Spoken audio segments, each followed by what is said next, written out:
All right. Hello, friends, and welcome to a new video on my channel.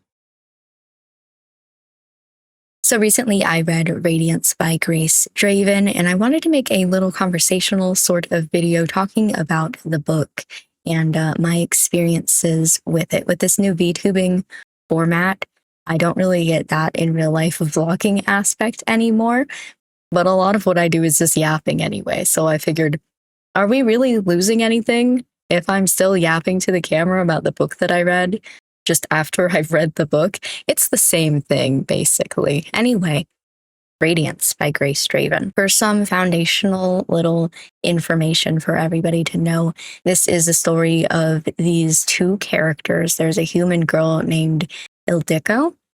Ildiko? I don't know how to pronounce her name.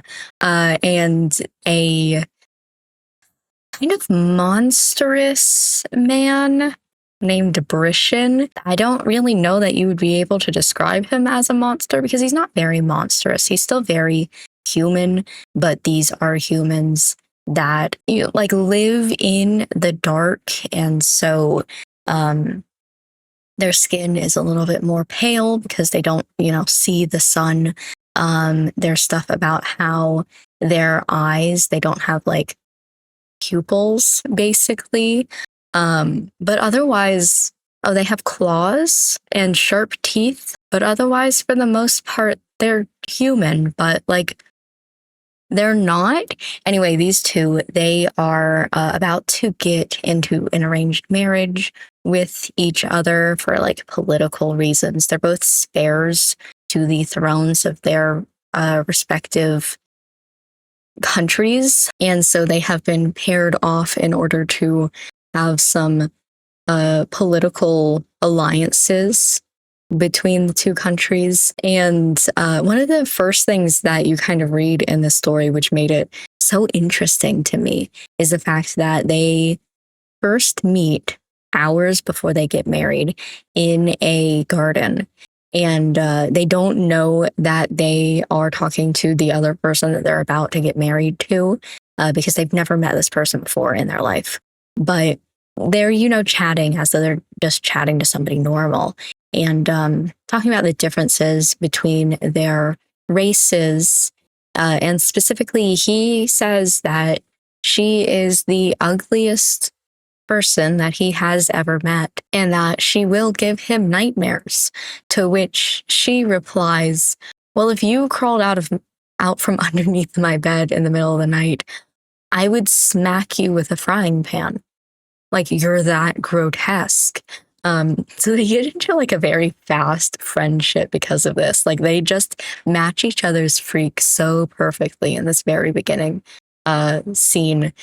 And then, they later, within the next hour, find out, oh, that person that you were just talking to, you're about to get married to them. That's your arranged spouse. And so it's very nice for them because they have that familiarity and that friendship, but definitely not a normal marriage. And a lot of this book is them trying to figure out each other's cultures, the way that they are the same, the way that they are different, and a little bit of getting used to each other in a way. One thing that I really liked about this book is their relationship, of course. Like I said, that very opening scene was just so interesting and so funny. You wouldn't expect that out of these characters. And so I was really interested in seeing the way that these two characters were going to get to know each other, I guess. I also really enjoyed their flirting throughout the story as they, kind of started to realize that they were kind of into each other. And the intimacy, I kind of want to say, not in the sex scenes. There are, sex scenes in the story, but the just before and just after, it was, I don't know, really nice to read. And I really liked seeing their relationship. One scene in particular that I really enjoyed, kind of surrounding a sex scene, like I said, in the intimacy, is there's this scene where they are sleeping in the same bed, which is something that they start really early on. They're like, hey, I'm not into you. at all, but we are going to sleep in the same bed for some reason, even though we have separate rooms and we could just stay in the separate rooms. Anyway, they're sleeping in the same bed, and he kind of reveals in his narration that he has been sleeping with pants on, of course, but it's kind of hot. And he doesn't normally sleep with pants on. Like, he normally sleeps naked. And so he's like, okay, she's sleeping, and I normally wake up first. So long as I wake up before her, I can take my pants off and she's not going to know. Like, it's going to be fine. It's not like I'm planning on doing anything, you know? And so he, strips down, he falls asleep naked, and she wakes up first the next morning because, of course, she does. He wakes up, realizes that, he's still naked. Oh no. And he only has like the sheet on top of him, but it's off of one leg, and like she can fully see like from toe to butt cheek, basically. This man's entire side. And so he's like, oh, I'm so sorry. I get hot at night. I normally sleep nude. He's, explaining himself to her. And she's like, no, like, I don't know. You're kind of hot. I'm kind of thinking about all the other guys that I slept with, the whole like one person that she slept with before, and how like he didn't please me. And I don't know, there's something about it. Like, it's so silly, but also it just seemed so them. It was one of my favorite moments. That being said, kind of goes hand in hand with this, but also kind of its own separate thing. Yes, I did take notes that I'm looking at throughout telling you guys this. I made bullet points. Don't you guys worry. I'm actually prepared for once to talk about something. One big problem that I had with this book was the pacing and how fast it all seemed, but also how slow it all seemed. A lot of this book didn't really seem like it had any plot. I was at the point where I was at 50% of the way through the book, and I was like, why am I reading this? What is going to happen? Because so far it had just been them meeting each other, figuring out each other's cultures, but otherwise, like, not really anything else going on. And I was really considering just putting it down, but I was like, I've put down 2 books recently, which we will talk about in a future video because I feel like I gotta talk about these books. I don't want this to be the 3rd book in a row that I decide not to finish. I'm kind of enjoying it. Let's just go through. But this book was like really slow where nothing was going on.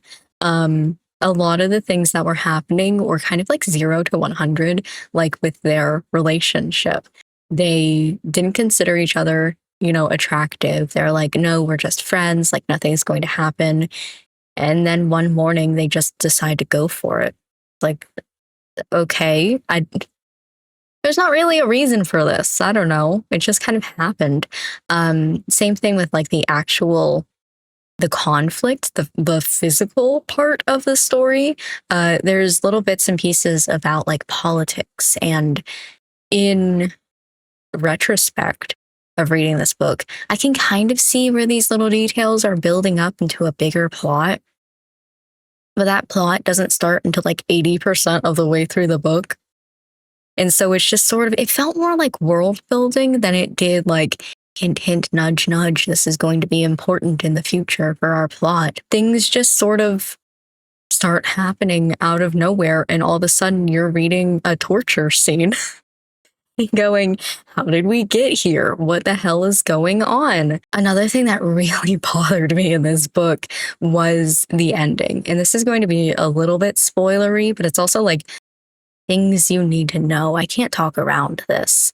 So Brishan's mom, she is kind of a background character throughout the entirety of this book. She's just kind of there, and she's kind of an antagonist, but not really all that much. Ildiko Ildiko?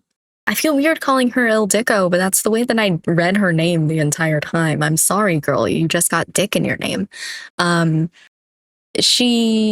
Brishan's mother has a problem with Ildiko because Ildiko's human and not like them. I forget what they're called. And so there's like this little bit of antagonizing between them where Brishan's mother, can I call her Sekhmis?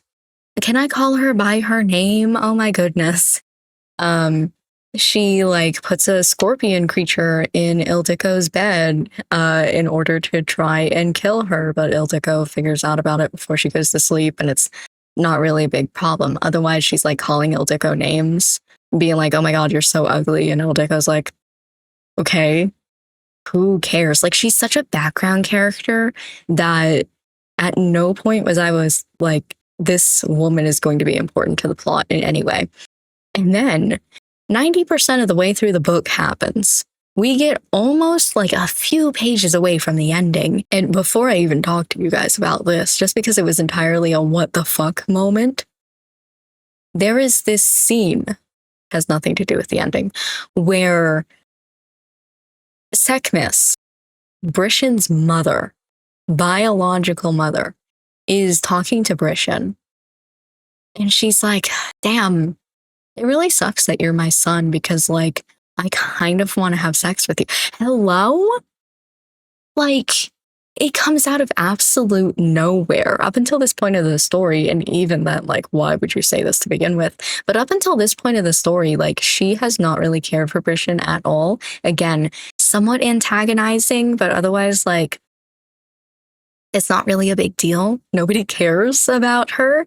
And then she just goes crazy, decides she's going to be incestuous, and then goes into the basement of this castle and summons some like demonic shadowy figures which take over her body, kill her, and then go through the rest of the, well, okay, we don't technically know that they went through the rest of the castle and killed everybody because we're still in that basement room as the scene is happening, and we just get a like, oh, and then screams were heard throughout the castle. But like, apparently she summons something the book doesn't really describe, and then the book ends there. Like, I read that last scene probably a good 5 times, just over and over again, to be like, where did this come from? What does any of this mean? And I still have no idea what happened.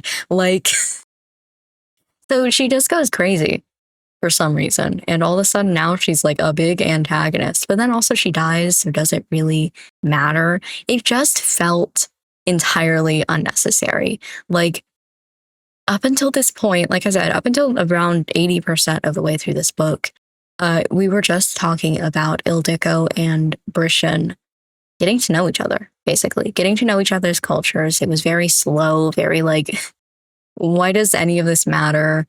More slice of life and boring than it was anything else. And then the plot happens, and we only have like 20% of the book left to go. A few chapters, a few pages at most. I don't remember how long this book is off the top of my head, but it was not that long. And everything just sort of happens all at once. And it's also like leading up to a sequel, but because it comes out of nowhere, it's like, why do I want to read this? It completely does a 180 to the feeling, the vibes of the story up until that point. And it really lost me. Like, I did not like that at all. Do I want to read the sequel? No, I don't care at all. Like, it was just so overwhelming that I'm like, okay, that sucks for them. But I'm not going to read about that. I'm also so surprised with this book because I know a few years ago, Book Talk was obsessed with it. I've heard about it from multiple different creators, and I just never got the chance to actually pick it up. And I've heard a lot of people that really liked this book. And I'm like, why? Should I stop trusting Book Talk recommendations? Because I feel like recently I pick up these books and I go, who liked this? Why are we liking this? I don't know. I feel so unsure about my own feelings on this book because I liked their relationship. But the ending was terrible.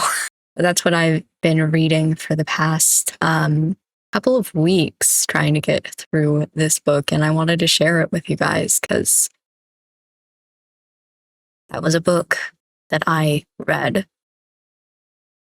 With all that being said, that is the end of my little discussion on the book, so that's probably the end of this video as well. Thank you for joining me on this journey as I gap about Radiance by Grace Draven. I hope that you enjoyed my little gapping session. Hope that you found some new things to think about with this book. And if you have heard about it before and you wanted to read it, versus if this is your first time hearing about it and you're getting sort of an opinion on the book, I hope that you found joy and interest in this video. And I will see you in the next one for another video on my channel.